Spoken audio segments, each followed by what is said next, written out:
चलो बिगिन कर रहे हैं, लिखो हेडिंग लिखो आप लोग, integration by partial fraction, integration by partial fraction.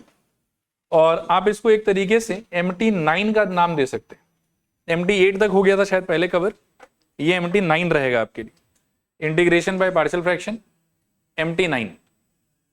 ठीक है, अब देखो इसको एक्सप्लेन करने से पहले बहुत सारा ऐसे ही फालतू बात सब है, पहले उन सबको थोड़ा सुन लो। ठीक है, बिगिन करूं। कुछ कुछ बेसिक चीज है, थोड़ा सोचने का ट्राई करना। आप इसको देखो 7 डिवाइडेड बाय मान लो कि 3, और इसको देखो मान लो कि 3 डिवाइडेड बाय 5। ये दोनों को ही हम शायद क्या बोलते थे, फ्रैक्शन बोलते थे। ठीक है, इसको और ज्यादा स्पेसिफाइड वे में अगर बोलना है तो क्या बोल सकते हैं, ये क्या बोलना चाहिए, इम्प्रॉपर फ्रैक्शन। और इसको क्या बोलना चाहिए, प्रॉपर फ्रैक्शन। इम्प्रॉपर और प्रॉपर का अंडरस्टैंडिंग क्या है सोचो। एक्चुअली ये रिलेट करता है आपके अभी के थ्योरी से, इसीलिए मतलब इतना नीचे से उठ के दिखा रहे हैं। ठीक है ना, इसको क्या कहते हो बताओ, प्रॉपर फ्रैक्शन, और इसको क्या कहते हो बताओ, इम्प्रॉपर फ्रैक्शन। लॉजिक क्या है प्रॉपर और इम्प्रॉपर बोलने का, वैसे उल्टा बोल दिया शायद मैंने। ये हो गया अपने लिए इम्प्रॉपर, और ये क्या हो गया प्रॉपर। इम्प्रॉपर वो होता है जिसमें डिनोमिनेटर का साइज ओवरऑल या वैल्यू ओवरऑल क्या हो, नीचे वाले से बड़ा हो, और प्रॉपर वो होता है जिसमें न्यूमरेटर का वैल्यू डिनोमिनेटर के वैल्यू से क्या हो, छोटा हो। तो इसी तरीके से क्या होता है कि प्रॉपर रैशनल फ्रैक्शन या प्रॉपर रैशनल फंक्शन बोल के भी एक चीज एग्जिस्ट करता है मैथमेटिक्स में। वो क्या है समझो यहाँ पे, यहाँ देखो। सबसे पहले a proper rational function is the ratio of two polynomials of the form this where px and qx are polynomials in x and degree of px is less than degree of qx।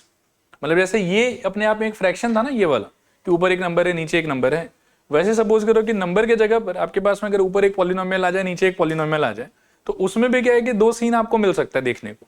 एक scene मिल सकता है कि ऊपर एक ऐसा polynomial जिसका degree ज्यादा है, मानो कि ऊपर कुछ क्यूबिक जैसा कुछ लिखा हुआ है, और नीचे सपोज करो कि लीनियर जैसा कुछ लिखा हुआ है, तो उसको हम लोग बोलेंगे इम्प्रॉपर रैशनल फंक्शन। क्या बोलेंगे बताओ, इम्प्रॉपर रैशनल फंक्शन। इसको बोलते हैं इम्प्रॉपर फ्रैक्शन। और वहां पर अगर ऊपर वाले का डिग्री ज्यादा रहेगा नीचे वाले का डिग्री कम रहेगा तो क्या बोलेंगे, इम्प्रॉपर रैशनल फंक्शन। और अगर सपोज करो कि पॉलिनोमियल का स्ट्रक्चर ऐसा है कि ऊपर मान लो कि आपके पास में यहाँ पर लीनियर है और नीचे सपोज करो कि आपके पास में क्या है, क्यूबिक है, तो उस केस में हम इसको क्या बोलेंगे बताओ, प्रॉपर रैशनल फंक्शन। ठीक है, ओके। सो एक बार और इसको पढ़ो आप कि प्रॉपर रैशनल फंक्शन का मतलब क्या है। Proper rational function is the ratio of two polynomial function, ठीक है ना, ऊपर और नीचे, सच दैट कि ऊपर वाले का डिग्री नीचे वाले की डिग्री से क्या होना चाहिए, छोटा होना चाहिए। क्लियर। और जब कभी भी आप इस टाइप का क्वेश्चन फेस करोगे, तो लास्ट क्लास हमने एक चीज देखा था कि अगर पॉलिनोमियल डिवाइडेड बाय पॉलिनोमियल आता है तो मोस्ट जनरल थॉट प्रोसेस आपका ये होना चाहिए कि अगर ऊपर वाले का डिग्री नीचे वाले से बड़ा है तो क्या ट्राई करना चाहिए आपको, डिवीजन। अगर दोनों सेम सेम है तो क्या ट्राई करना चाहिए, बैलेंसिंग, या मान लो कि creation of denominator in the numerator. और अगर नीचे वाले का डिग्री ऊपर वाले की डिग्री से बड़ा हो जाए तो उस केस में क्या ट्राई करना चाहिए आपको, पार्शियल फ्रैक्शन। याद होगा ये वाला चीज। और वही जो पार्शियल फ्रैक्शन है उसको अब हम लोग देखने का ट्राई कर रहे हैं। तो पार्शियल फ्रैक्शन लगाने के लिए सबसे पहले ये डेफिनेशन समझना जरूरी है। ठीक है, क्या चीज का डेफिनेशन, प्रॉपर रैशनल फंक्शन का। What is proper rational function, polynomial divided by polynomial जिसके अंदर में नीचे वाले पॉलिनोमियल का डिग्री ऊपर वाले पॉलिनोमियल का डिग्री से क्या होना चाहिए, ज्यादा होना चाहिए, कम होना चाहिए, ज्यादा होना चाहिए। तो उसको हम लोग बोलते हैं प्रॉपर रैशनल फंक्शन। उसके बाद में देखो पार्शियल फ्रैक्शन का क्या रोल है। ठीक है ना, इसको मान लो कि मैं एक क्वेश्चन से ही दिखाने का ट्राई करता हूं, ठीक है, फिर मैं स्टेप्स आपको पढ़वा दूं।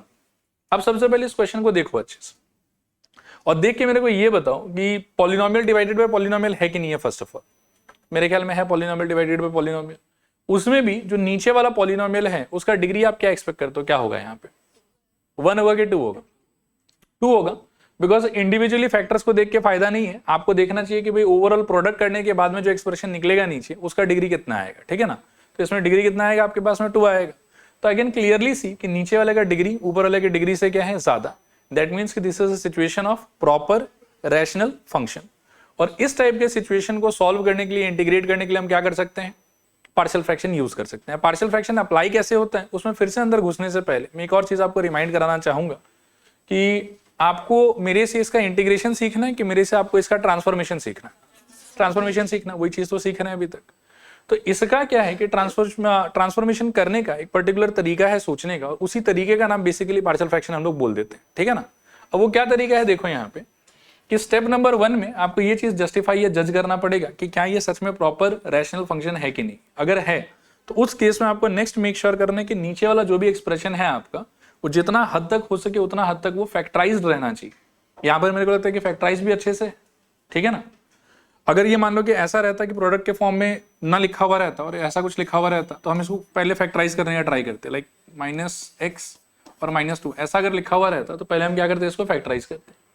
फिर फैक्टराइज करने के बाद आपको देखना है कि नीचे का जो फैक्टर्स है ना आपका, वो किस टाइप का है।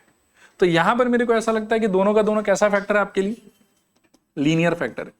अब लीनियर की जगह पर आपको और क्या क्या मिल सकता है, मैं उसका नाम लिख देता हूं। कुछ क्वेश्चंस में हो सकता है कि आपको रिपीटेड लीनियर मिलेगा।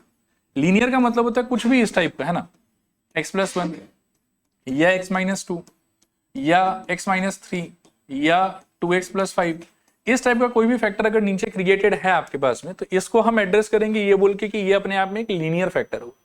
रिपीटेड लीनियर का मतलब होता है, नीचे हो सकता है कि आपको ये फॉर्मेट में मिलता रिपीटेड लीनियर, इसका मीनिंग होता है इस टाइप का सिचुएशन कि x+1 का मान लो कि होल क्यूब लिखा हो, ये सपोज करो कि x-2 का whole to the power of 4 लिखा हो, या सपोज करो कि x+5 का होल स्क्वायर लिखा होगा। तो ऐसे यदि लीनियर फैक्टर के पावर में ही कोई पावर चढ़ाया हुआ होगा ना, कोई नंबर चढ़ाया हुआ होगा, और ऑब्वियसली वो नंबर कुछ ना कुछ पॉजिटिव इंटीजर ही रहेगा आपके लिए, फ्रैक्शन में नहीं रहेगा, ठीक है ना। तो उस टाइप के सिचुएशन को हम ये बोल के एड्रेस करेंगे कि ये क्या है बताओ, रिपीटेड लीनियर। और एक और सिचुएशन हो सकता है जिसको मैं प्योर क्वाड्रेटिक, ठीक है, या ऐसा बोलूंगा नॉन फैक्टराइजेबल क्वाड्रेटिक, ठीक है। ऐसा भी कुछ आ सकता है, जैसे सपोज करो कि x² + 3, मान लो कि x² अगर -1 रहे ना, तो एक झलक आपको लगे कि यार सर ये भी तो क्वाड्रेटिक है, लेकिन ये तो फैक्टराइज हो सकता है ना शायद, x-1 × x+1। तो इसको फिर हम फैक्टराइज करके लीनियर के कैटेगरी में ही सोचें। लेकिन सपोज करो कभी अगर ऐसा मिला कि डिनोमिनेटर में आपको इस टाइप का कुछ मिला जो फर्दर खुद में फैक्टराइज नहीं हो सकता है, ठीक है, तो इस टाइप की चीज को हम लोग बोलेंगे प्योर क्वाड्रेटिक, या फिर क्या बोलेंगे बताओ, नॉन फैक्टराइजेबल क्वाड्रेटिक, ठीक है। और ऐसा 3 टाइप का डिनोमिनेटर आपको मिल सकता है, ठीक। अभी तक एक बार स्टेप्स रिकॉल कर लेते हैं। सबसे पहले क्या जज करेंगे बताओ, कि प्रॉपर रैशनल फंक्शन है कि नहीं। कैसे जज करेंगे, नीचे वाले का डिग्री ऊपर वाले की डिग्री से क्या होना चाहिए, ज्यादा। सेकेंड स्टेप ये है कि जो भी डिनोमिनेटर है अगर इस टाइप से अच्छे से तोड़ ओड़ के दिया हुआ तो अच्छा बात है, और अगर तोड़ के नहीं दिया हुआ है तो it is your job to break it, and break it as far as possible. जितना फैक्टराइज कर सकते हो उतना अच्छा। फैक्टराइज कर लेने के बाद में थर्ड स्टेप में आपको अपने फैक्टर्स को देखना है कि कैरेक्टर वाइज वो कैसा दिखाई दे रहा है। यही 3 कैरेक्टर में से वो हो सकता है। दे मे बी लीनियर, लीनियर मतलब इस टाइप का कुछ ना कुछ। दे मे बी रिपीटेड लीनियर, मतलब ऐसा कि लीनियर तो है लेकिन पावर में कोई नंबर है 2, 3, 4, 5 उस टाइप का। एंड थर्ड हो सकता है प्योर क्वाड्रेटिक या नॉन फैक्टराइजेबल क्वाड्रेटिक, उसका चेहरा देखने में ऐसा हो, x² + 3, इवन x² + 4 भी जो है वो इसी कैटेगरी में फॉल करेगा, x² + 1 भी इसी कैटेगरी में फॉल करेगा, x² - 1 इसमें फॉल नहीं करेगा, x² - 1 फर्दर फैक्टराइज हो सकता है, लेकिन x² + 1 भी इसी में फॉल करेगा। और इस 3 के अलावा कोई चौथा कैटेगरी का फैक्टर आपको नहीं मिलेगा, ठीक है। फिर पार्शियल फ्रैक्शन क्या बोलता है, पार्शियल फ्रैक्शन बोलता है कि जितना फैक्टर है ना आपके नीचे में, हर फैक्टर से एसोसिएटेड आप एक फ्रैक्शन क्रिएट कर सकते हैं। मतलब this complicated thing which is basically non integrable for you, क्योंकि इसके लिए तो कोई फॉर्मूला आपको नहीं पता है। पार्शियल फ्रैक्शन बोलता है कि अगर ये वाला फ्रैक्शन जिसको आप देख रहे हैं, जो आपको कॉम्प्लिकेटेड लग रहा है, जो आपके इंटीग्रेंड में आपको दिया हुआ है, अगर वो अपने आप में प्रॉपर रैशनल फंक्शन है, तो इस फंक्शन को you can break it down, ठीक है। 2x+1 upon x+1 into x-2. Partial fraction says कि such situations can be broken down into sum of simpler fractions, ठीक है। और सिंपलर फ्रैक्शंस के सम में तोड़ने के लिए देयर इज अ रूल जिसको आपको फॉलो करना पड़ेगा। तो स्टेप नंबर 3, 4 तक तो क्लियर है, पर फिर बता देता हूं। पहले क्या होना चाहिए, प्रॉपर रैशनल फंक्शन। फिर क्या होना चाहिए, नीचे वाला एकदम फैक्टराइज्ड। फैक्टर्स का जो चेहरा है वो इस 3 कैटेगरी में से किसी कैटेगरी में फॉल करेगा। उसके बाद पार्शियल फ्रैक्शन बोलता है कि भैया ठीक है, यदि आप एक बार ये सब कैटेगरी में से अपने फैक्टर्स को आइडेंटिफाई कर लेते हो, उसके बाद में रूल बोलता है कि लीनियर का जो फ्रैक्शन बनेगा वो बनेगा कांस्टेंट के हेल्प से, रिपीटेड लीनियर का जो बनेगा वो बनेगा कांस्टेंट फॉर एवरी पावर के हेल्प से, ठीक है। और प्योर क्वाड्रेटिक का जो बनेगा वो बनेगा लीनियर के हेल्प से। अब देखो इसका क्या मतलब है, समझाऊंगा अभी, 2 मिनट आप बस पेशेंस रख के सुनना। ये फैक्टर कैसा फैक्टर बताओ, लीनियर। पार्शियल फ्रैक्शन बोलता है कि हर फैक्टर के लिए एक फ्रैक्शन होना चाहिए, ठीक है।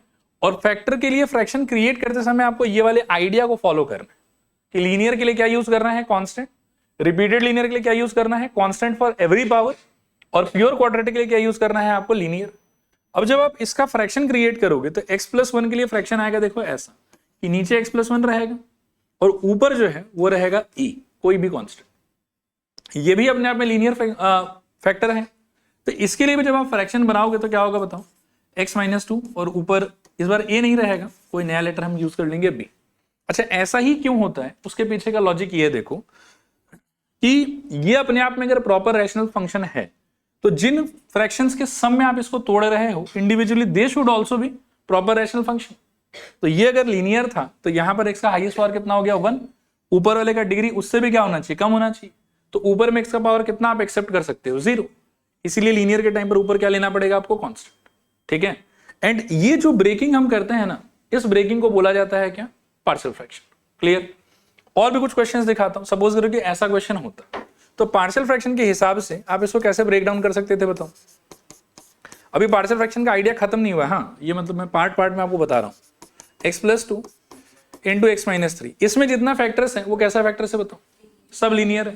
तो लीनियर का ब्रेकिंग तो आपको समझ में आया कि कैसे करते हैं, बताओ तो इसका ब्रेकिंग कैसा होना चाहिए, a बाई एक्स माइनस 1 और बोलो plus b by x plus 2 और बोलो c बाई एक्स माइनस 3। चलेगा। और क्वेश्चंस को थोड़ा प्रैक्टिस करते हैं। इसमें देखो कैसा है, 2x minus 3 divided by, what do you feel, ये प्रॉपर्ली फैक्टराइज्ड है कि बदमाशी चल रहा है, और हो सकता है क्या हो जाएगा बताओ। पहले तो यही हो जाएगा x minus 1 into x plus 1 और यहाँ क्या रहेगा बताओ 2x प्लस 3। और इसको जब आप पार्शियल फ्रैक्शन से ब्रेक करके लिखोगे तो वापस से यू नीड टू आइडेंटिफाई कि सब लोग इंडिविजुअली कैसा फैक्टर्स है, इसमें भी लीनियर ही है। तो क्या हो जाएगा बताओ, आई think a by x minus 1 plus b by x plus 1 plus c by 2x plus 3। और प्रैक्टिस करते हैं थोड़ा सा। इसमें देखो 3x माइनस 2, इसमें ये चीज और तो फर्दर खुद में नहीं टूटेगा। ये कौन से कैटेगरी का है, देखो ऐसा होगा ना कि बस लीनियर है, पावर में 1 है तो उसको लीनियर ही सोचे। लेकिन लीनियर के पावर में अगर कोई पॉजिटिव इंटीजर है आपके पास में तो उसको क्या सोचोगे आप, रिपीटेड लीनियर।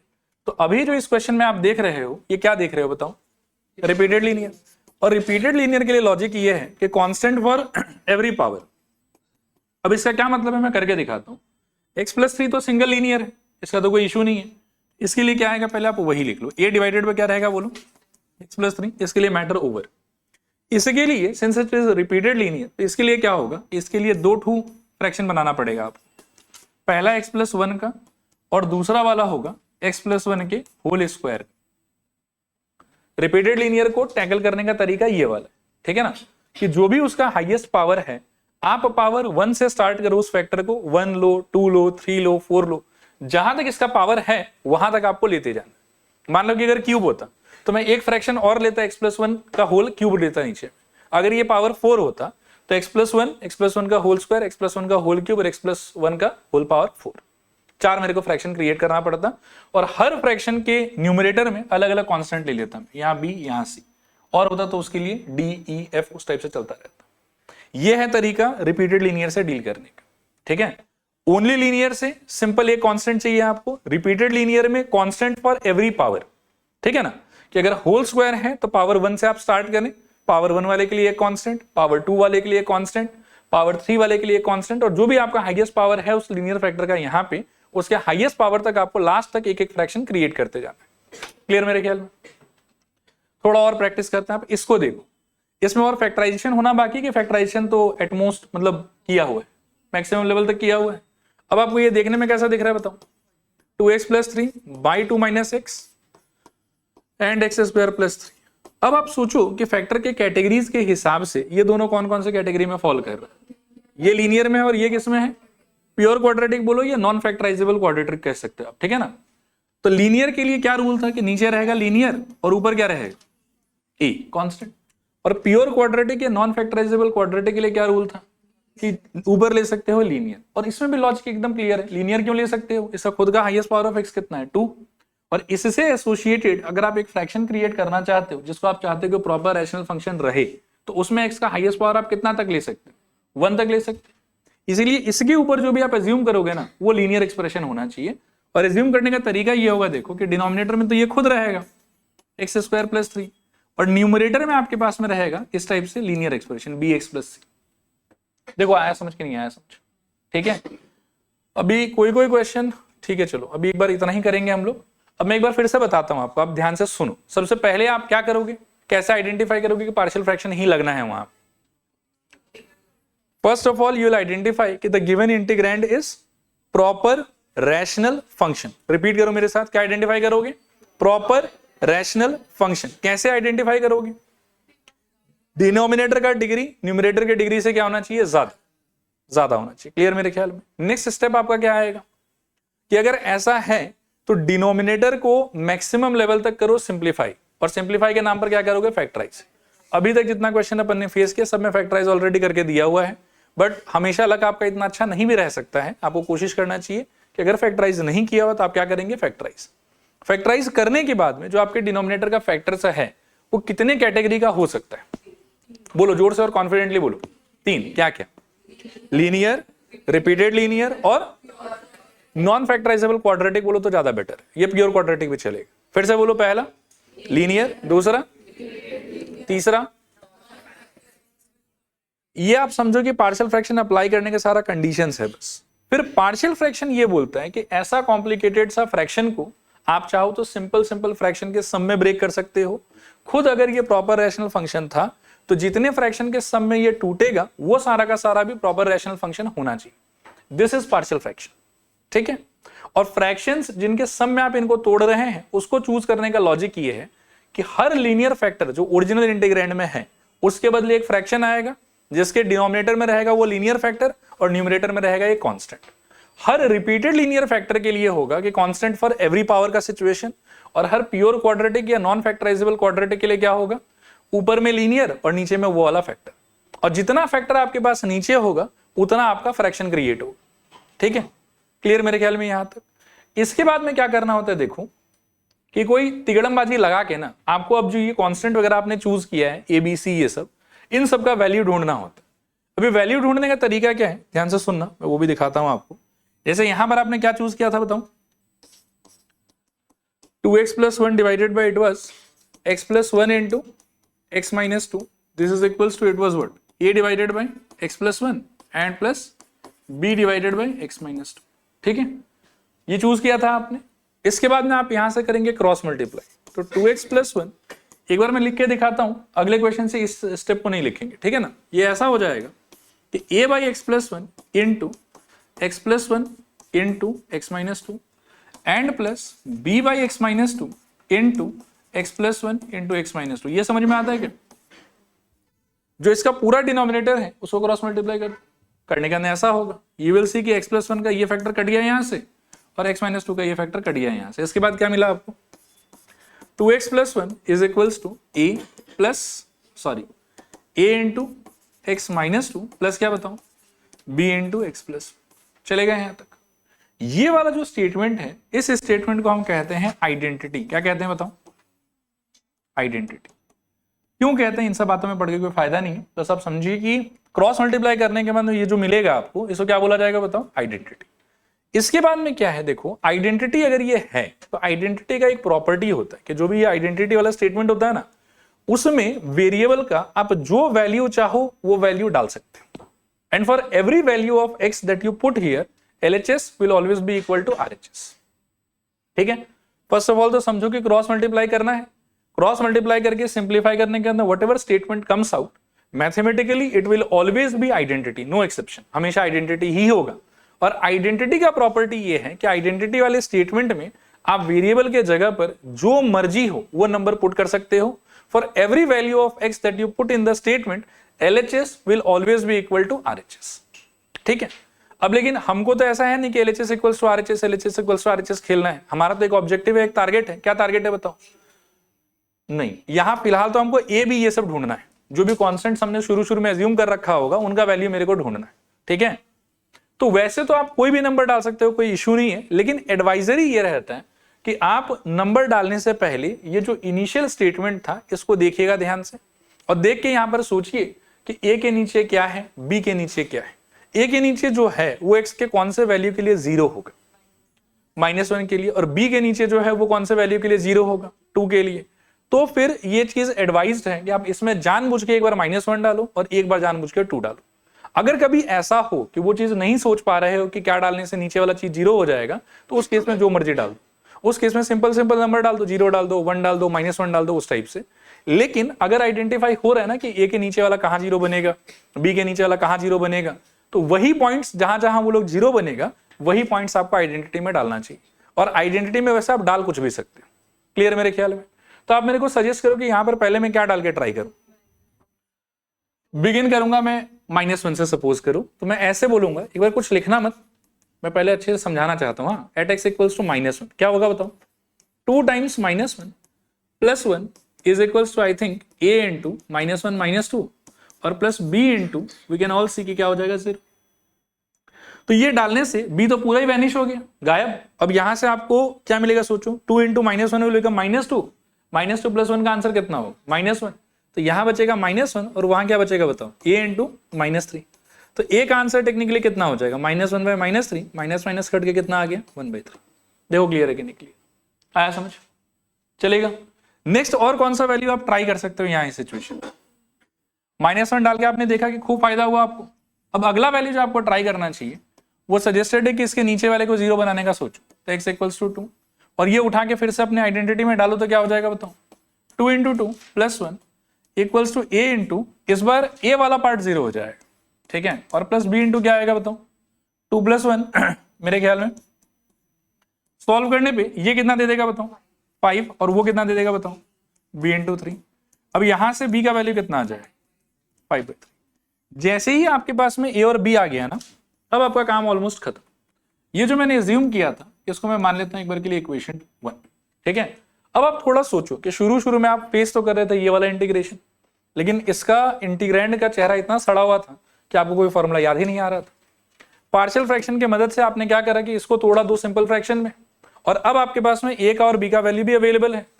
तो आप क्या बोल सकते हो, देखो सोचना, इक्वेशन 1 इंप्लाइज कि हमारा सड़ा हुआ integrand 2x + 1 divided by x + 1 into x - 2 actually क्या हो जाएगा बताओ, a की जगह पर 1/3 ऊपर बिठा दो तो 1/3 डिवाइडेड बाय x + 1 और b की जगह पर कितना था 5/3, तो ये हो जाएगा 5/3 डिवाइडेड बाय कितना x - 2।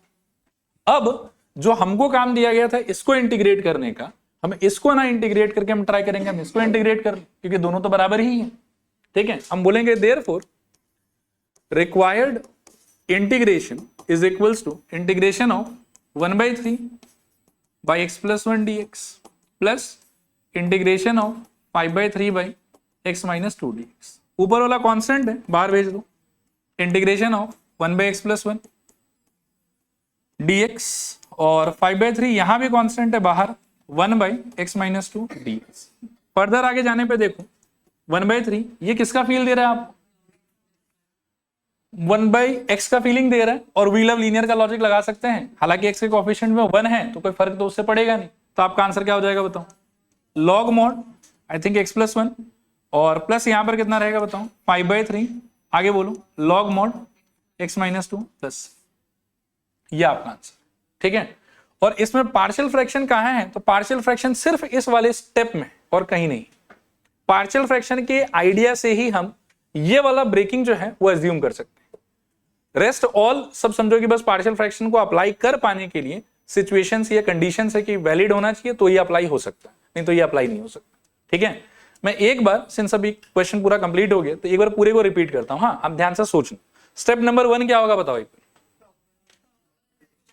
ध्यान से, पहला क्या बताओ, प्रॉपर रैशनल फंक्शन कैसे आइडेंटिफाई करोगे, नीचे वाला का डिग्री ऊपर वाले के डिग्री से ज्यादा होना चाहिए। सेकंड स्टेप, मेक श्योर कि denominator is properly factorised. Generally किया हुआ ही मिलता है, बट किस्मत खराब रहा तो किया हुआ नहीं भी मिल सकता, वहां आपको खुद करना है, ठीक है। उसके बाद में आइडेंटिफाई कि what kind of factors do you have, क्या क्या टाइप हो सकता है बताओ, लीनियर, रिपीटेड लीनियर और प्योर क्वाड्रेटिक या फिर non factorisable quadratic. For every linear, क्या बोलूंगा, for every linear factor there has to be a fraction, जिस फ्रैक्शन के डिनोमिनेटर में वो फैक्टर खुद रहेगा, ऊपर क्या रहेगा कांस्टेंट।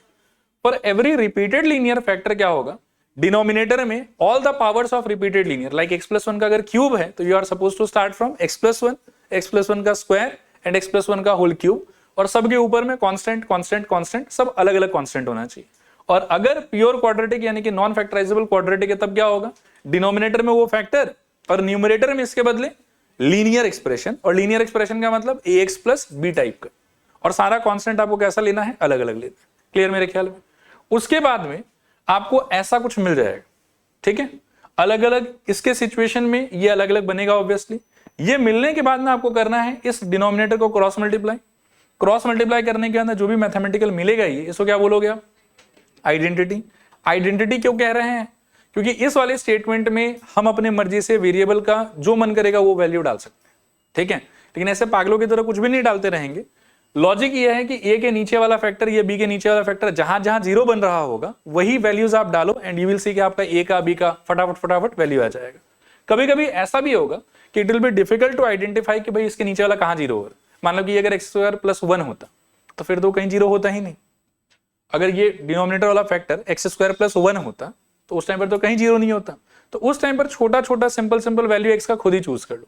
लाइक एक बार जीरो डाल के देख लो, एक बार 1 डाल के देख लो, एक बार -1 डाल के देख लो कि क्या हो रहा है, ठीक है। लेकिन अगर डिनोमिनेटर कहां जीरो हो रहा है ये आप देख पा रहे हो, समझ पा रहे हो, आइडेंटिफाई कर पा रहे हो, तो आपको वही पॉइंट्स डालना चाहिए जहां पर इनका डिनोमिनेटर क्या हो रहा होगा, zero.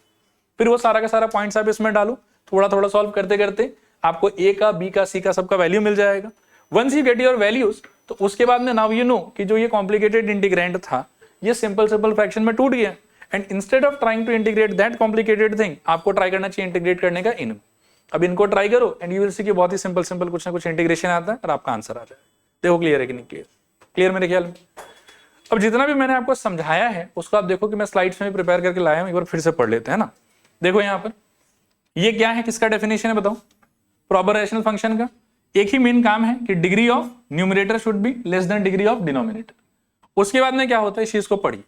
For applying partial fraction apply the following steps. Number 1 क्या है बताओ, मतलब वैसे तो होना चाहिए कि आइडेंटिफाई कर लो कि है कि नहीं है प्रॉपर रैशनल फंक्शन। उसके बाद में सेकंड स्टेप क्या होना चाहिए बताओ, फैक्टराइज द डिनोमिनेटर। सेकंड यहां पर जो लिखा हुआ देखो कि then break the fraction into partial simpler fractions by use of the following formats. Formats जो मैंने आपको समझाया वही यहां लिखा हुआ है। आप देख लीजिए कि कौन से कैटेगरी का होगा, रिपीटेड लीनियर, इसके पावर 1 के लिए भी एक फ्रैक्शन, पावर 2 के लिए भी एक फ्रैक्शन, दोनों के न्यूमरेटर में क्या लिखा हुआ, कांस्टेंट। फिर आप देखिए यहां पर कि तीनों का तीनों लीनियर है, एक एक बार सबको ले लिया।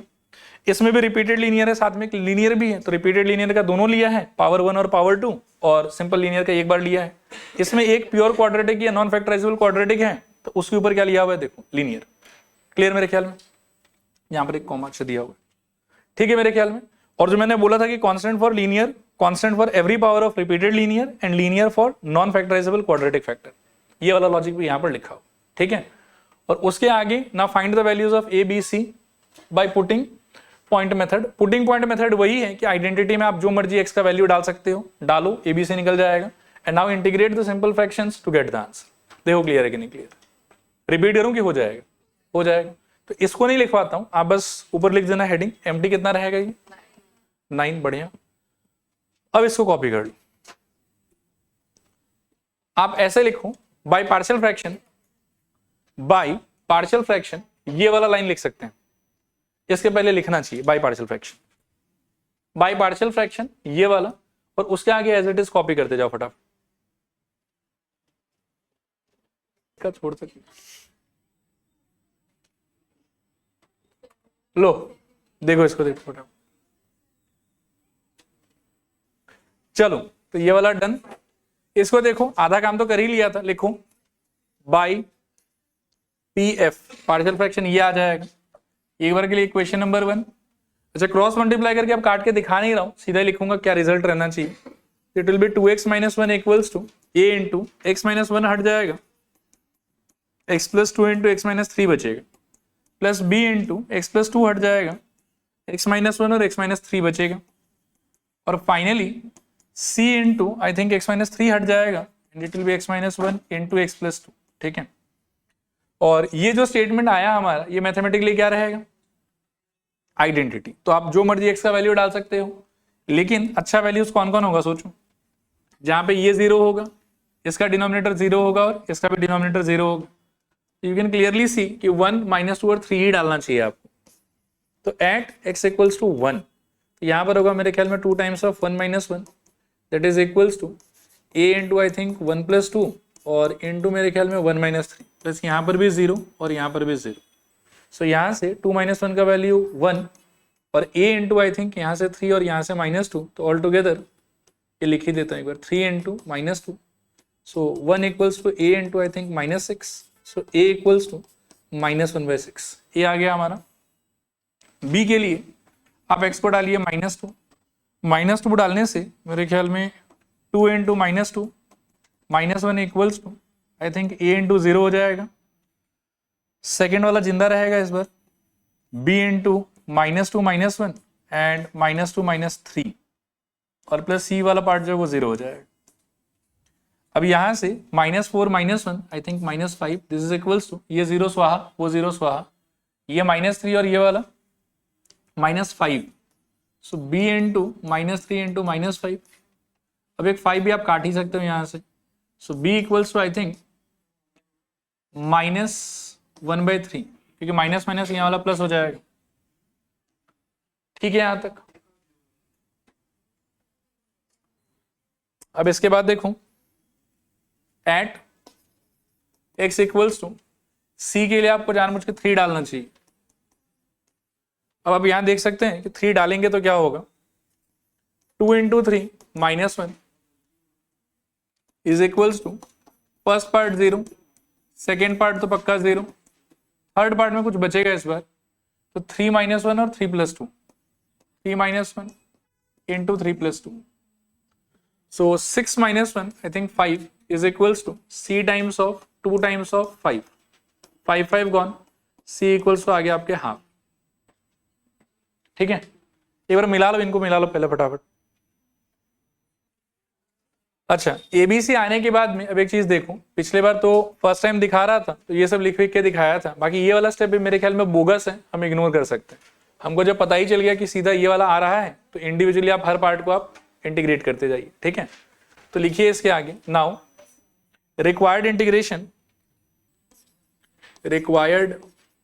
Integration is equals to integration of a आपका आ रखा है -1/6 और उसके नीचे है x -1, तो -1/6 उसके नीचे x -1 dx प्लस b आपका आ रखा है वह -1/3 नीचे x + 2, तो इंटीग्रेशन ऑफ -1/3 नीचे आई थिंक x + 2 dx, और c आपका आया हुआ है हाफ और नीचे है x -3, तो plus integration of half by x -3 dx।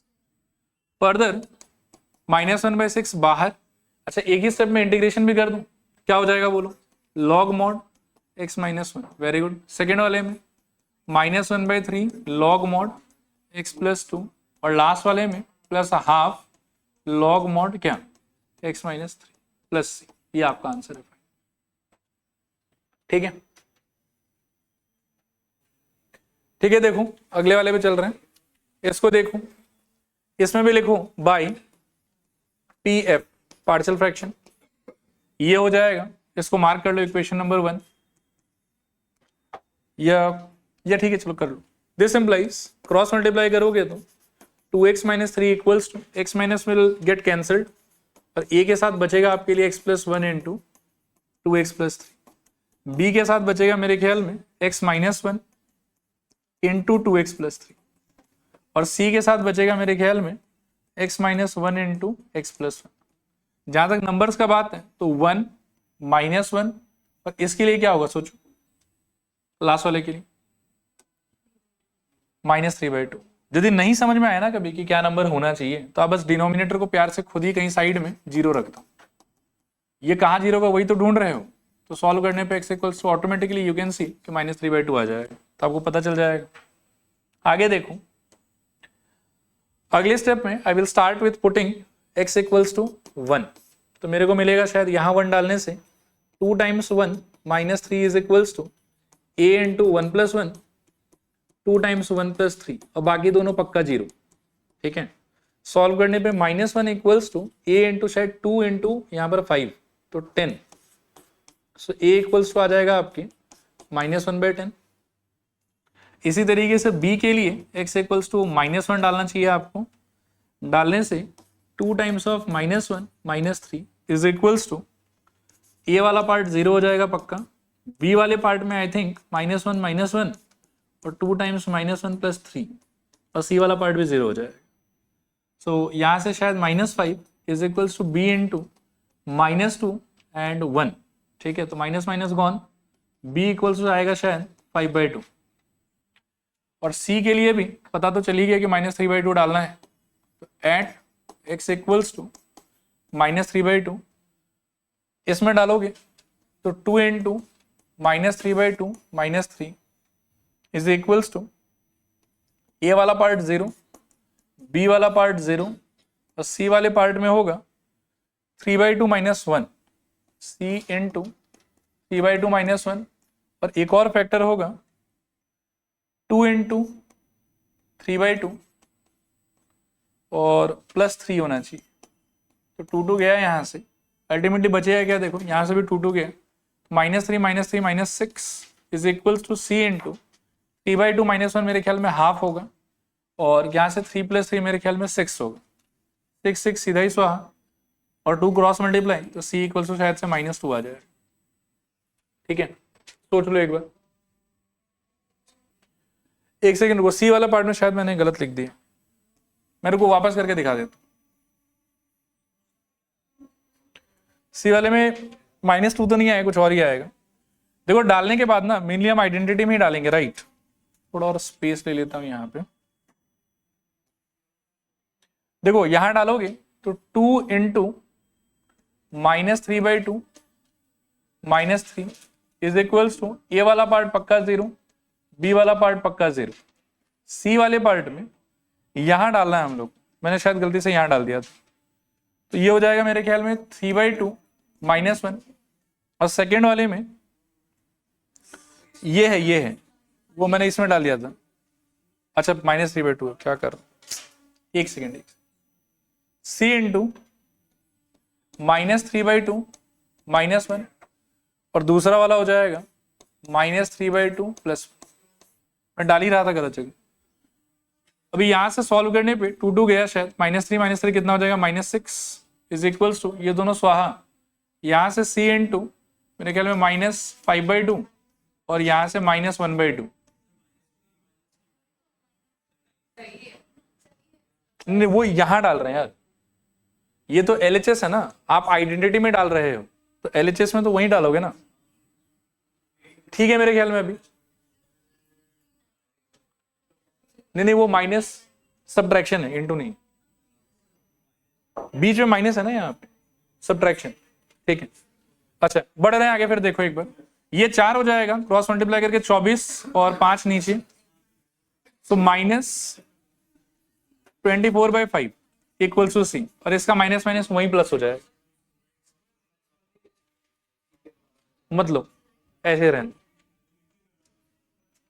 ठीक है मेरे ख्याल में डन यहां तक, अच्छा तो सब आने के बाद में बस इंटीग्रेशन ही करना है, लिखूं रिक्वायर्ड इंटीग्रेशन, बहुत ही सिंपल है, एक आंसर है -1/10, और उसके नीचे का फैक्टर था आपका x - 1 dx, बी का आंसर है आपका मेरे ख्याल में 5/2, और उसके नीचे का फैक्टर था आपका x + 1, और सी का आंसर आया था हमारा -24/5, और नीचे का फैक्टर क्या था, 2x + 3, अब देखो हर एक में आई थिंक लॉग वाला फॉर्मूला लग जाएगा, फर्स्ट वाले में -1/10 कांस्टेंट है बाहर, और लॉग मॉड क्या आ जाएगा बताओ, x - 1, सेकेंड वाले में 5/2 कांस्टेंट है बाहर, और बीच में आ जाएगा लॉग मॉड x + 1, इस वाले में -24/5 बाहर, अंदर आ जाएगा मेरे ख्याल में लॉग मॉड क्या, 2x + 3, यहां थोड़ा केयरफुल रहना होगा, ठीक है ना, इसको आपको मल्टीप्लाई करना है फर्दर किससे, हाफ से, मतलब ये तो बाहर गया वो वाला आदमी है, और व्हील ऑफ लीनियर के लॉजिक से x के कोफिशिएंट से आप डिवाइड करोगे तो क्या हो जाएगा बोलो, इनटू 1/2, ये थोड़ा सिंप्लीफाई हो जाएगा शायद, यहाँ 12 और +x, ये आपका आंसर रहना चाहिए, देखो ध्यान से, चलो बढ़ रहे हैं आगे बढ़ रहे हैं, देखो इसको देखो, लिखो इसमें भी बाय पार्शियल फ्रैक्शन, आपको मिल जाएगा पहले तो ये वाला, इसके आगे फिर से क्रॉस मल्टीप्लाई कीजिए, और वैसे इस 1 का ना कोई मतलब तो होता है नहीं, बाद में हम यूज तो नहीं करते, तो नहीं मार्क करने से भी होगा, सीधा लिखो this implies 3x - 2 is equals to a into, अब थोड़ा ध्यान से देखना, x + 3 कट जाएगा, और इसका होल स्क्वायर बचेगा इसके साथ, तो x प्लस वन का होल स्क्वायर शायद b इंटू एक x प्लस वन कट जाएगा, एक x प्लस वन बचेगा और इंटू एक्स प्लस थ्री आना चाहिए, और लास्ट वाले में सिर्फ c into x plus three ही आएगा शायद। ठीक है, नंबर्स का जहां तक बात है तो ये सजेस्ट कर रहा है कि -3 डालो, ये सजेस्ट कर रहा है कि -1 डालो, और ये भी सजेस्ट कर रहा है कि -1 ही डालो। ठीक है, भी डाल के देखते हैं। तो एट x इक्वल्स टू, पहले मैं -3 ट्राई कर लेता हूं, तो 3 into -3 -2 is equals to a into -3 plus 1 का होल स्क्वायर, और बाकी 0 0 हो जाएगा। करेक्ट, 0 और 0 डालने के बाद में यहां से -9 -2 -11 शायद, and this is equals to -2 आएगा, होल स्क्वायर होके 4 हो जाएगा, तो a into 4, so a equals to आएगा -11/4। ठीक है, अभी b के लिए आप एक बार -1 ट्राई करो, तो at x equals to -1, I think 3 into -1 -2 is equals to a into 0 plus b into 0, last वाला ही जिंदा बचेगा शायद, c इंटू -1 प्लस 3, अल्टीमेटली ये हो जाएगा शायद -5, और वहां बचा है आपके पास में c इंटू 2, तो c इक्वल्स टू -5/2। अच्छा, अभी यहां के बाद जो है, जो मैं कहने जा रहा हूं उसको थोड़ा ध्यान से सुनना। ठीक है ना, आपको ये जो एजम्पशन वाला स्टेटमेंट है, इससे कितना हिंट मिल रहा था? 2 ही मिल रहा था। एक हिंट किसका था? -3 का, दूसरा हिंट किसका था?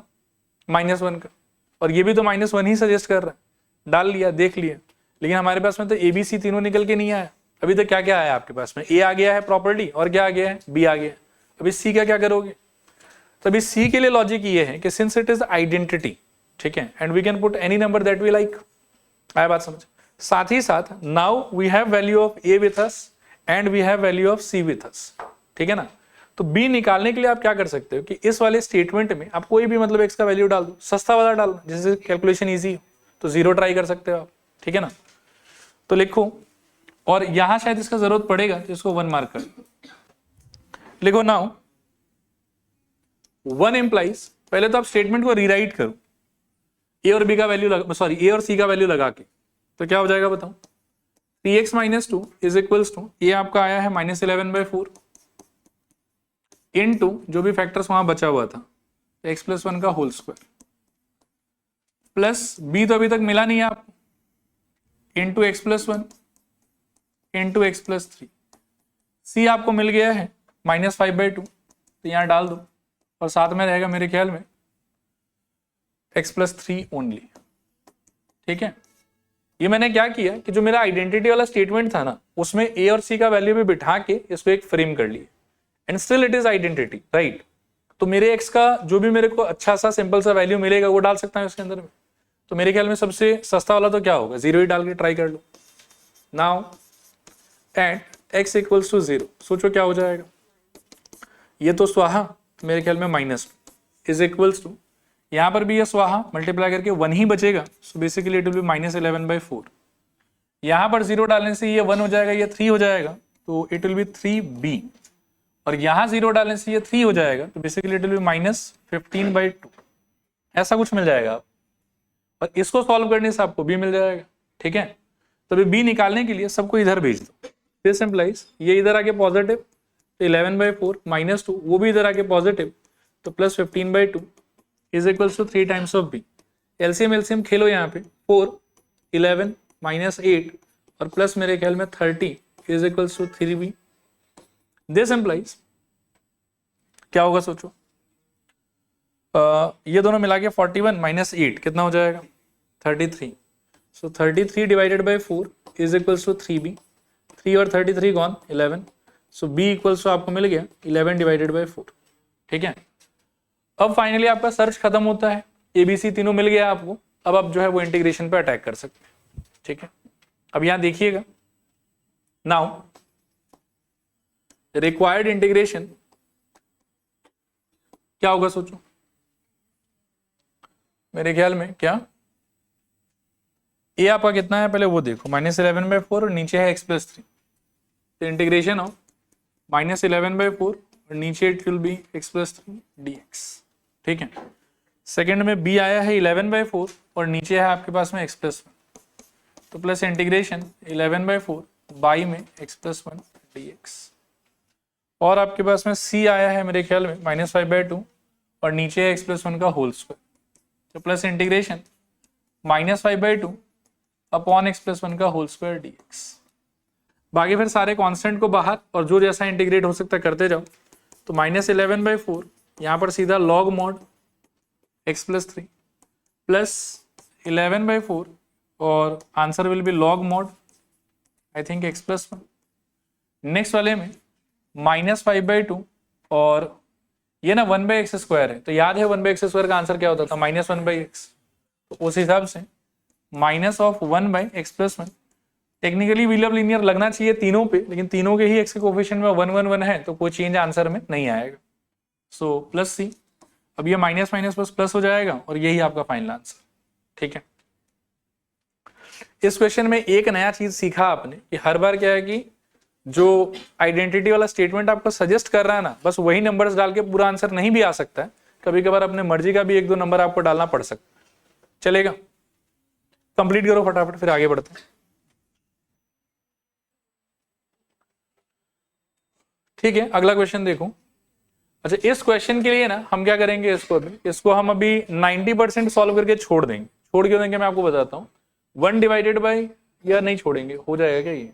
चलो एक बार देखते हैं। मतलब 1 डिवाइडेड बाई x² प्लस 3 का इंटीग्रेशन का फॉर्मूला थोड़ा अलग होता है, बाकी देख लेते हैं कि क्या सिचुएशन बनता है। आओ देखते हैं।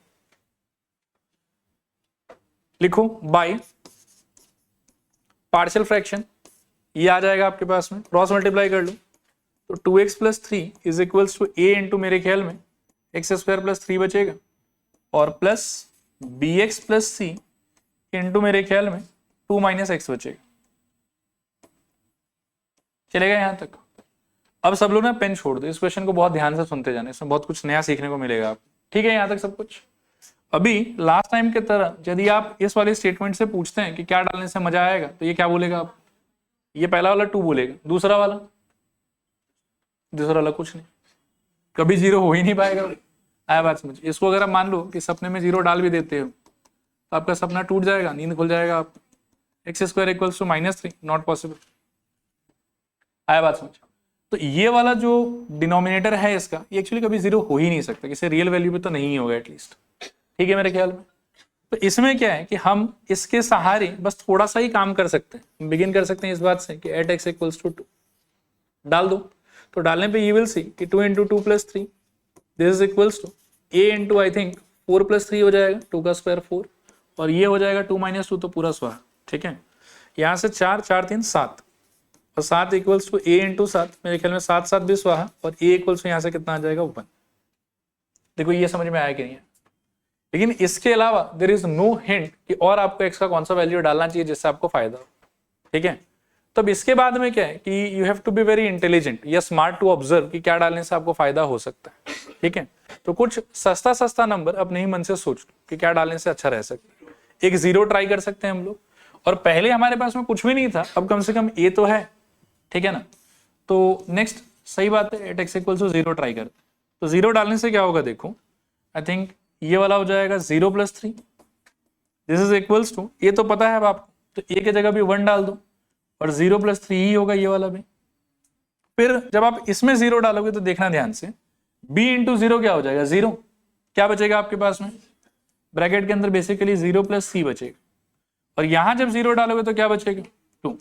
तो ये आपका बहुत अच्छा चॉइस था। देखो क्या हुआ, 3 is equals to 3 plus c into 2 जैसा कुछ आ गया। सही कह रहा हूं? पक्का? अब ये जो 3 है और ये जो 3 है ये इक्वल साइन के अलग अलग तरफ है और दोनों पॉजिटिव है, तो मेरे ख्याल में कैंसल ऑफ हो जाएगा और यहाँ क्या बचेगा 0। So this implies 0 is equals to twice c, और यहाँ से c इक्वल्स टू क्या हो जाएगा बता 0। चलेगा? तब आपको c भी मिल गया, लेकिन अभी भी आपको तो b भी ढूंढना है। अब b ढूंढने के लिए क्या करोगे, एक और कोई सस्ता नंबर सोचो। 1 सोच सकते हो, वेरी गुड, डाल दो एट x इक्वल्स टू 1। अभी 1 डालने से क्या होगा, देखो 2 into 1 plus 3 is equals to, ये पता है मेरे को 1 आया था, सो 1 इंटू एक्स की जगह भी मैं 1 ही डाल रहा हूं, तो 1 प्लस 3 और प्लस बी मिल चुका है क्या? नहीं, बी नहीं मिला हम लोग। बी इंटू 1, सी कितना मिला हम लोग को? 0, और यहां पर भी एक्स की जगह 1 ही डाल रहे हैं तो 2 - 1 हो जाएगा। तो यहाँ पे 3 2 5, this is equals to 3 + 1 4, this is equals to b into 2। अच्छा नहीं सॉरी, बीच में ये प्लस रहेगा, ठीक है। यहां तक 4 यहां आएगा तो 5 - 4 कितना हो जाएगा? 1, this is equals to b into 2, और बी इज इक्वल्स टू क्या? अच्छा हाँ सॉरी, क्या कर रहा हूं, सही है सही है, बी इंटू 1 होगा, और अल्टीमेटली बी का खुद का आंसर कितना आ गया फिर? अब आपको आपका ए बी सी तीनों मिल गए, ठीक है ना। तो एक बार इंटीग्रेशन डेवलप करके देखो कि क्या आ रहा है। आप देखना ध्यान से, इंटीग्रेशन ऑफ क्या है बताओ? ए का आंसर 1 है तो 1 divided by it is 2 - x dx, plus b का आंसर आया है आपका 1 तो 1 इंटू एक्स, और सी का आंसर आपका आया है 0 प्लस 0 डिवाइडेड बाय इसके नीचे का फैक्टर था x² + 3 dx, ठीक है। वैसे ठीक है, इंटीग्रेशन कंप्लीट करने का सिचुएशन है यहाँ पे, हो सकता है कंप्लीट। इसका आंसर क्या हो सकता है बताओ? 1/x का है तो log mod 2 - x, और x का कोफिशिएंट क्या है? -1, सो 1 डिवाइडेड बाय -1, प्लस इस वाले पार्ट के लिए आप एक काम करो कि x² + 3 को ना आप t मान, तो 2x dx is equals to क्या आ जाएगा बताओ? dt। यहां से x dx is equals to half dt। तो ये इंटीग्रेशन कंप्लीट करने के लिए इंटीग्रेशन ऑफ, देखना ध्यान से, ये जो x dx है उसको आप, मतलब ये भी अल्टीमेटली x ही है ना, तो ये वाला और ये वाला गया और इनके जगह पर आया हाफ ऑफ dt, ठीक है। और नीचे वाले को आपने t माना था तो 1/t, तो दिस इज प्लस, यहां पर गया हाफ बाहर, और integration of 1/t dt plus half बाहर, यहां आ जाएगा log mod t + c, ठीक है, and plus half log mod t के जगह पर हम यूज करेंगे x² + 3। और जो इंटीग्रेशन यहां कंप्लीट हो गया था उसको आप हर स्टेप में बस कैरी करते जाओ, तो -1 भी नहीं लिखते, minus log mod 2 - x plus this, minus log mod 2 - x plus this, minus log mod 2 - x plus this, and minus log mod 2 - x plus this. Final answer आपका ये वाला हो। इसको आप चाहो तो साइड में भी दिखा सकते हो, कोई दिक्कत नहीं है, ठीक है। कर लो, कॉपी कर लो। डन मेरे ख्याल में सबका। इसके आगे देखो, अभी 2 मिनट मेरी तरफ देखना है एक बार। पार्शियल फ्रैक्शन कंप्लीट हो गया, आप एक बार मेरे को फिर से याद दिलाओ कि पार्शियल फ्रैक्शन का लॉजिक क्या है। ये बस लास्ट फाइनल, जिससे दिमाग में आपका सेटल हो जाना चाहिए। सबसे पहले क्या देखोगे? प्रॉपर रैशनल फ्रैक्शन है कि नहीं, ये प्रॉपर रैशनल फंक्शन है कि नहीं। कैसे पता चलेगा कि है कि नहीं? नीचे वाला का डिग्री ऊपर वाले के डिग्री से ज्यादा, या नीचे वाला का पावर ऊपर वाले के पावर से ज्यादा होना चाहिए। किस्मत अच्छा रहा तो डिनोमिनेटर ऑलरेडी फैक्टराइज कर कुरा के मिलेगा, और यदि किस्मत खराब रहा तो फैक्टराइज खुद करना हो। फैक्टराइज करने के बाद में क्या ऑब्जर्व करोगे कि फैक्टर्स कैसा है, उसमें क्या क्या हो सकता है, लीनियर, रिपीटेड लीनियर, और प्योर क्वाड्रेटिक, या फिर नॉन फैक्टराइजेबल क्वाड्रेटिक। लीनियर अगर हुआ तो कैसे फ्रैक्शन बनेगा उसका? ऊपर कांस्टेंट और नीचे वो लीनियर फैक्टर। रिपीटेड लीनियर हुआ तो कैसे फ्रैक्शन बनेगा उसका? जो भी रिपीटेड लीनियर है, मान लो कि x + 3 का होल टू द पावर 2 लिखा हो, तो एक बार x + 3, एक बार x + 3 का होल स्क्वायर। अगर मान लो कि x + 3 का पावर 4 लिखा हो, x + 3, x + 3 का स्क्वायर, x + 3 का क्यूब, x + 3 का पावर 4, और हर एक के ऊपर में एक एक अलग अलग कांस्टेंट। और अगर प्योर क्वाड्रेटिक या नॉन फैक्टराइजेबल क्वाड्रेटिक हुआ तो नीचे वो वाला फैक्टर और ऊपर क्या रहेगा? लीनियर। ये हो गया पार्शियल फ्रैक्शन से ब्रेकिंग। फिर आप क्रॉस मल्टीप्लाई करो लेफ्ट हैंड साइड के डिनोमिनेटर को, तो उससे आपको एक अजीबोगरीब स्टेटमेंट मिलेगा, बहुत बड़ा सा। उसको क्या बोलोगे? आइडेंटिटी। जनरली ये मैं इसको नहीं बकता हूँ, एबीसी का लॉजिक तो शायद समझ में आ ही गया होगा, तो दिमाग लगा के एबीसी निकालो, एबीसी आने के अंदर इंटीग्रेशन को बस कंप्लीट कर लो, ठीक है। अब कभी कभी क्या होता है, जो यहां से एक नेक्स्ट लेवल हो सकता है वो ये हो सकता है, देखो यही वाला, कि आपको ना शुरू में जो मिलेगा that won't be proper rational fraction या प्रॉपर रैशनल फंक्शन, ऐसा भी हो सकता है। या चलो इसका शायद बुक में एक ही एग्जांपल, ठीक है, मानो कि ऐसा कुछ आ गया, ठीक है। लेकिन एक मैं आपको बता के छोड़ देता हूं, ऐसा भी हो सकता है कि ऊपर वाले का डिग्री नीचे वाले से ज्यादा हो जाए, एक हो सकता है कि बराबर हो जाए और एक हो सकता है कि ऊपर वाले का ज्यादा हो जाए। अगर सपोज करो कि नीचे वाले का बड़ा है ऊपर वाले का छोटा है, फिर तो आप इमीडिएटली पार्शियल फ्रैक्शन स्टार्ट कर सकते। लेकिन अगर ऊपर का और नीचे का डिग्री सेम सेम हो जाए, या सपोज करो कि ऊपर का डिग्री ज्यादा है और नीचे का डिग्री कम है, तो पहले आप सोचो कि पुराना कोई आइडिया है क्या आपके पास में जिससे आप इसको डील कर सकते हो। मान लो कि creation of denominator in the numerator का आइडिया है, लेकिन जरूरी नहीं कि वो आइडिया आपको हेल्प कर ही देगा। ऐसा भी हो सकता है कि वो पुराना आइडिया इस वाले सिचुएशन में फेल हो जाए। लग रहा है कि डिग्री सेम है लेकिन आइडिया काम नहीं कर रहा। इंटीग्रेशन में ऐसा भी होता है बहुत, ठीक है। तो अगर ऐसा है कि नीचे का डिग्री ऊपर के डिग्री से ज्यादा है, तब तो इमीडिएटली पार्शियल फ्रैक्शन आप स्टार्ट कर दो। लेकिन अगर नीचे का डिग्री ऊपर का डिग्री सेम सेम या नीचे का डिग्री ऊपर के डिग्री से छोटा है, तो पहले पुराना आइडिया सोचो कि किसी से हो सकता है तो करो, और अगर नहीं हो सकता है तो ज्यादा टेंशन लेने का बात नहीं है। तब आपको क्या करना चाहिए कि जो भी आपका इंटीग्रैंड है उसमें आप एक स्टेप के लिए पहले डिवीजन परफॉर्म कर लो, जो नॉर्मल पॉलिनोमियल डिवीजन होता है, ठीक है। जैसे यहां पर ये दिखाई दे रहा है आपको। अब चलो इसका डिवीजन परफॉर्म करते हैं। तो यहां पर हमको ऊपर वाले को नीचे वाले से डिवाइड करना है, शायद क्या होगा बताओ। X square minus 4x plus 3, इसको भी ध्यान से सुनते जाना। ऊपर क्या आएगा बताओ, एक्स स्क्वायर, ठीक है। मेरे ख्याल में कोशेंट के नाम पर क्या लगाओगे, 1 ही लगाना चाहिए। क्या हो जाएगा बताओ, x square minus 4x plus 3। जैसे आगे बढ़ोगे क्या होगा, ये नेगेटिव पॉजिटिव नेगेटिव, ये कट गया शायद, और आपको मिला 4x माइनस 3। इसके आगे आपका डिवीजन कंटिन्यू होगा कि यहीं स्टॉप हो जाएगा? स्टॉप हो जाएगा, क्योंकि इसका डिग्री अब इसके डिग्री से छोटा हो चुका है। और मैंने आपको लास्ट क्लास सिखाया था कि इसको उसमें कैसे कन्वर्ट करते हैं। आपको लिखना था quotient plus remainder divided by divisor, सही है ना। तो क्या हो जाएगा सोचो, बोलो। This is equals to, it will become 1 plus remainder कितना है आपका 4x माइनस 3 डिवाइडेड बाय क्या रहेगा बोलो, x square minus 4x plus 3 dx। ध्यान से एक बार देखते जाना, इसमें शुरू में पार्शियल फ्रैक्शन क्यों नहीं लगाया, क्योंकि डिग्री वाला क्राइटेरिया फुलफिल नहीं हो रहा था। अब क्या किया मैंने कि इसका डिवीजन परफॉर्म करके अब मैंने ऐसा बना दिया इसको। इसमें मेरे को लगता है कि 1 का इंटीग्रेशन तो खुद ही हो जाएगा। क्या हो जाएगा बताओ, इंटीग्रेशन 1 dx, और प्लस एक पार्ट में मेरे पास है 4x minus 3 divided by x square minus 4x plus 3 dx। अब ये जो पूरा का पूरा था ना, इस पे पार्शियल फ्रैक्शन नहीं लग रहा था क्योंकि क्राइटेरिया फुलफिल नहीं हो रहा था डिग्री वाला। लेकिन अब जब इसको तोड़ दिया तो इसका तो मेरे पास में डायरेक्टली आंसर है फर्स्ट थिंग, ठीक है ना। क्या हो जाएगा बताओ, इसका आंसर x हो जाएगा। और इस वाले पार्ट में अब मेरे को लगता है कि जो डिग्री वाला समस्या इसके साथ था ना, वो इसके साथ नहीं है। इसका नीचे वाला का डिग्री कितना है 2 और ऊपर वाले का डिग्री कितना है 1। तो अगर मैं इसको फैक्टराइज कर पाऊं तो पार्शियल फ्रैक्शन का आइडिया इस पे अप्लाई हो सकता है। आया बात समझ। अब सोचो कि ये फैक्टराइज हो सकता है कि नहीं, मेरे ख्याल में हाँ हो सकता है। इंटू करने पे 3 चाहिए और ऐड करने पे क्या चाहिए 4, तो फैक्टराइजेशन साइड में ही कर लूं। X square minus 4x plus 3, मेरे ख्याल में क्या x minus 3 into x minus 1 हो जाएगा इसका फैक्टर्स। क्लियर है।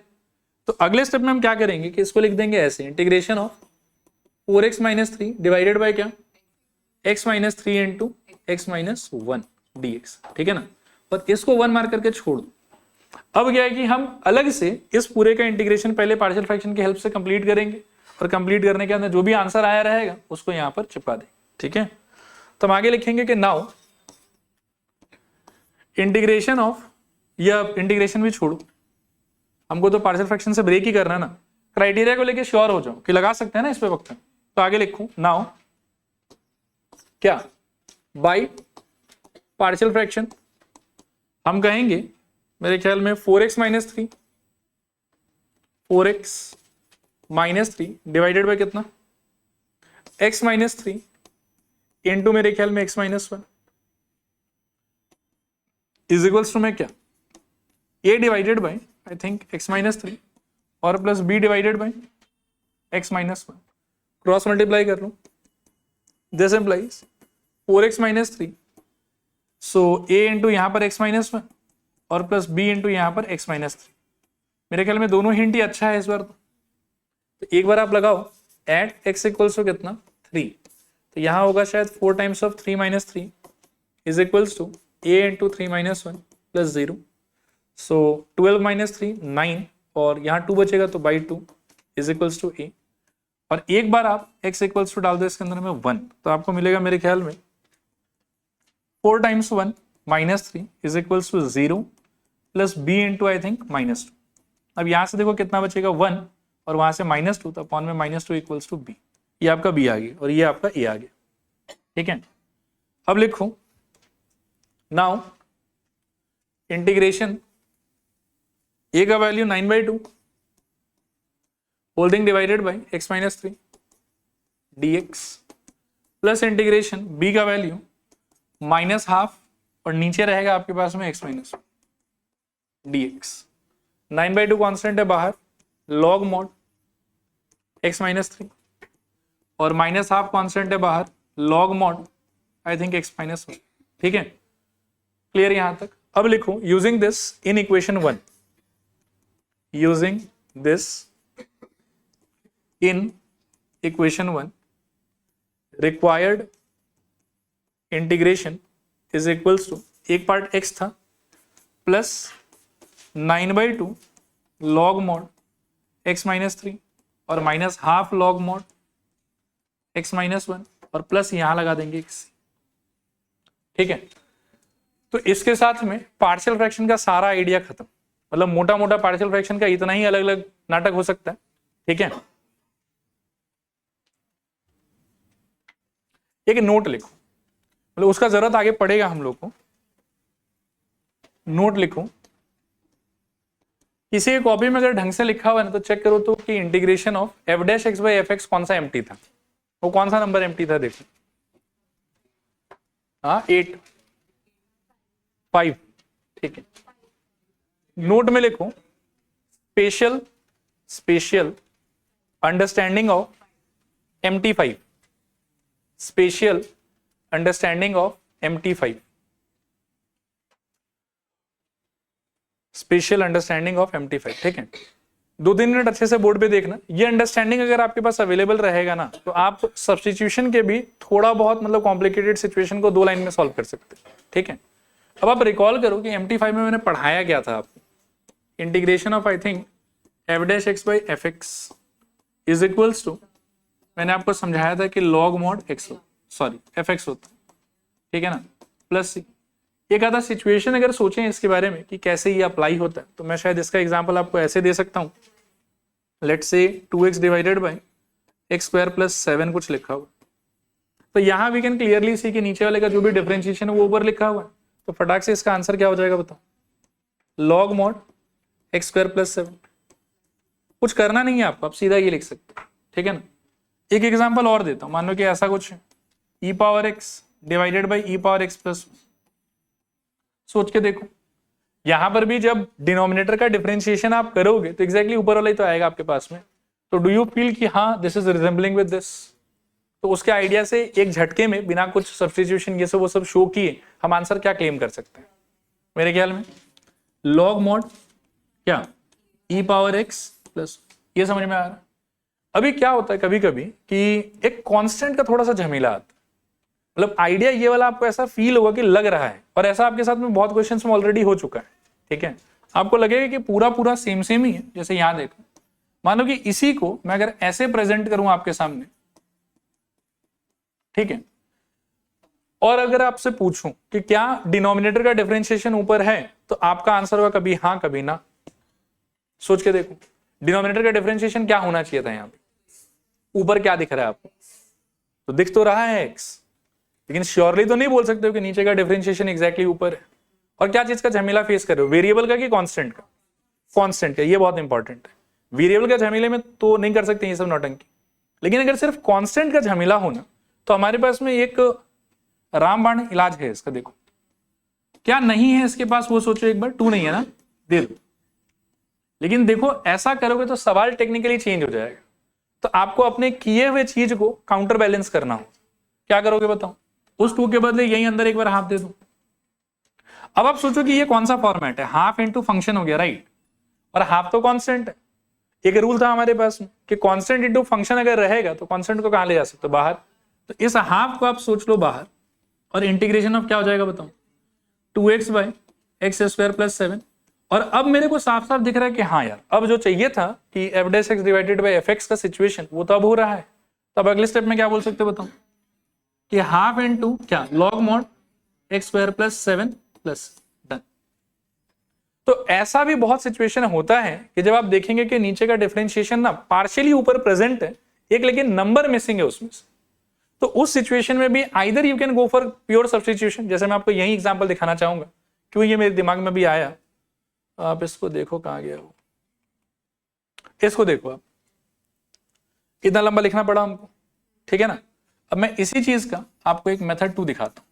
क्वेश्चन क्या फेस कर रहे थे आप, integration of x divided by what, x square plus 3। यहां तो देखते ही हमको मतलब एकदम फीलिंग आ रहा था कि यार ये तो है, नीचे का डिफरेंशिएशन ऊपर लिखा हुआ, झमेला सिर्फ एक 2 का ही था। अब वो टेक्निक अगर नहीं पता रहेगा आपको तो फिर आपको इतना ड्रामा पसारना पड़ेगा, लेकिन अगर वो टेक्निक आपको पता है, आप देख सकते हैं कि हाँ यार एक नंबर का तो झमेला है, कोई बात नहीं, आ जाओ। 2x by x square plus 3, इस दिए हुए 2 को काउंटर बैलेंस करो हाफ से, अगले स्टेप में हाफ बाहर, integration of 2x by x square plus 3 dx, और उसके अगले स्टेप में हाफ इंटू क्या, log mod x square plus 3। अब देखो सेम आंसर आया, और इसमें आप झमेलाबाजी का क्वांटिटी देखो और उसमें देखो, देखो आया समझ कि नहीं आया समझ, ठीक है। तो ये एक स्पेशल अंडरस्टैंडिंग जो है इसको याद रखेंगे। हालांकि एक एग्जांपल और मैं पुट इन करना चाहूंगा, थोड़ा आप लोग हेल्प करो। इंटीग्रेशन सपोज करो ऊपर x क्यूब है और नीचे x to the power 4 plus 10 है, क्या करूं? नहीं इतना हड़बड़ाओ मत पहले फील लो कि लग रहा है कि ऊपर वाला नीचे वाले का डिफरेंशिएशन बन सकता है, पार्शियली बना हुआ ही है 90%, क्या मिसिंग है, विच इज अ नंबर और अ वेरिएबल, नंबर, इसीलिए आगे बढ़ सकते हैं। वेरिएबल में ऐसा नहीं कर सकते क्योंकि वेरिएबल फाइनली बाहर नहीं जा पाएगा, आया बात समझ, बस नंबर ही बाहर जा सकता है, इसलिए नंबर के साथ में ये खेल हो सकता है। क्या होगा बताओ, इसको वी कैन थिंक लाइक कि ओके 4x क्यूब और divided by x to the power 4 plus 10 और काउंटर बैलेंसिंग 1/4 से dx। अभी एक ही बार मैं आंसर ही लिख देता हूं, 1/4 log mod x to the power 4 plus 10। तो ये अंडरस्टैंडिंग में थोड़ा सा आप लोग एक्सपर्ट रहना, ये बहुत बार आप एनकाउंटर करोगे, समय बचेगा आप, ठीक है। चलो आज के लिए इतना।